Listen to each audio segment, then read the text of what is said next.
I think in my comments I refer to it as a serial essay. Yeah, I You know, liked like that, a little yeah. set of serial essays that Mm-hmm. relate one to the next, so in an entangled way. Right, right. How did you get from the process of writing to the final product? I really wrote it, I think most of it, and I have another essay that I've finished that I think is like this too, so I might be kind of crossing my wires a little, but I really think I wrote most of it from beginning to end.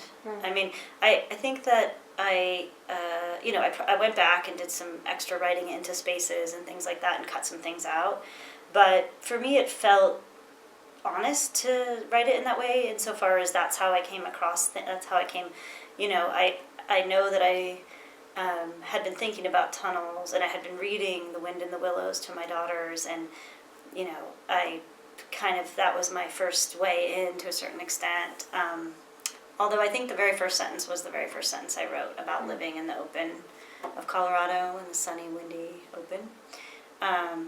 But then one thing led to another, and I didn't try to rearrange it too much. Because I think I wanted to have the reader kind of have that feeling of coming across things like I was having. Kind of a recreation of the surreal connections going one to the next. I hope, yeah. I mean, I think that comes through that sort of dream state nature of association. So you said it was twice as long. How did you go about? Maybe not twice, but it was long. It was longer. How did I go about cutting it?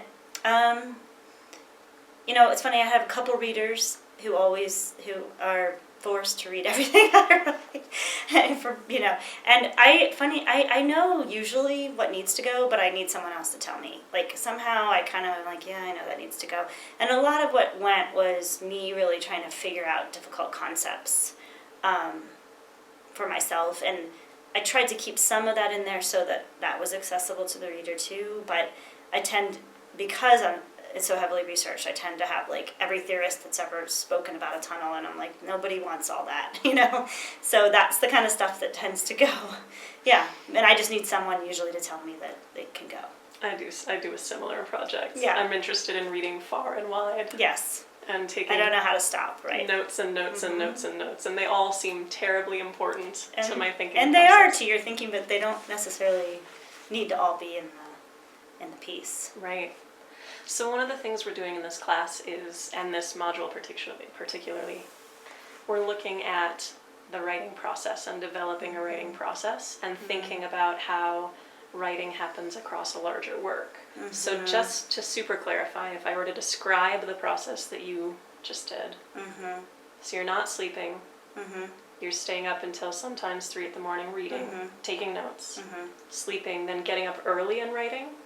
Yeah, especially at the beginning of my therapy, because I was only allowed to sleep 3 hours, and then over time you can add, like after a week you can add 15 minutes. Then you can add another, I know, it was, so, eventually you get back to 7 hours. Wow. And, are you sleeping 7 hours? Yeah, I do. I always wake up once, but that's okay. I'm used to that. But yeah, I sleep great now. That's great. So I believe in the therapy. Excellent. But for any other insomniacs watching this. Yeah, I hope that there aren't any, because there's almost nothing worse.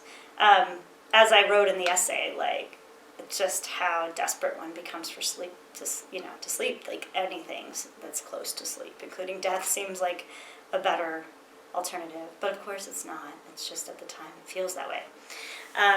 But yeah, so yes, I'd sleep for whatever I was allowed to sleep for, get up, and then I'd write for a couple hours until I just couldn't think anymore. Maybe like 4 or 5 hours. And then do it again, because at the time I was on sabbatical. I was wondering what else happened during these days. Yeah, because how do you do all those other things you're supposed to be doing? I was wondering how you were handling the insomnia and the writing and the family and the teaching. Yes, I was grateful that if that were going to happen, it was a sabbatical, but I also was very irritated that that's how my sabbatical went. But I said in the essay, I believe that's why it happened, because I am someone who's always trying to do too many things. I kind of panicked when I had the space that I hadn't had in so many years.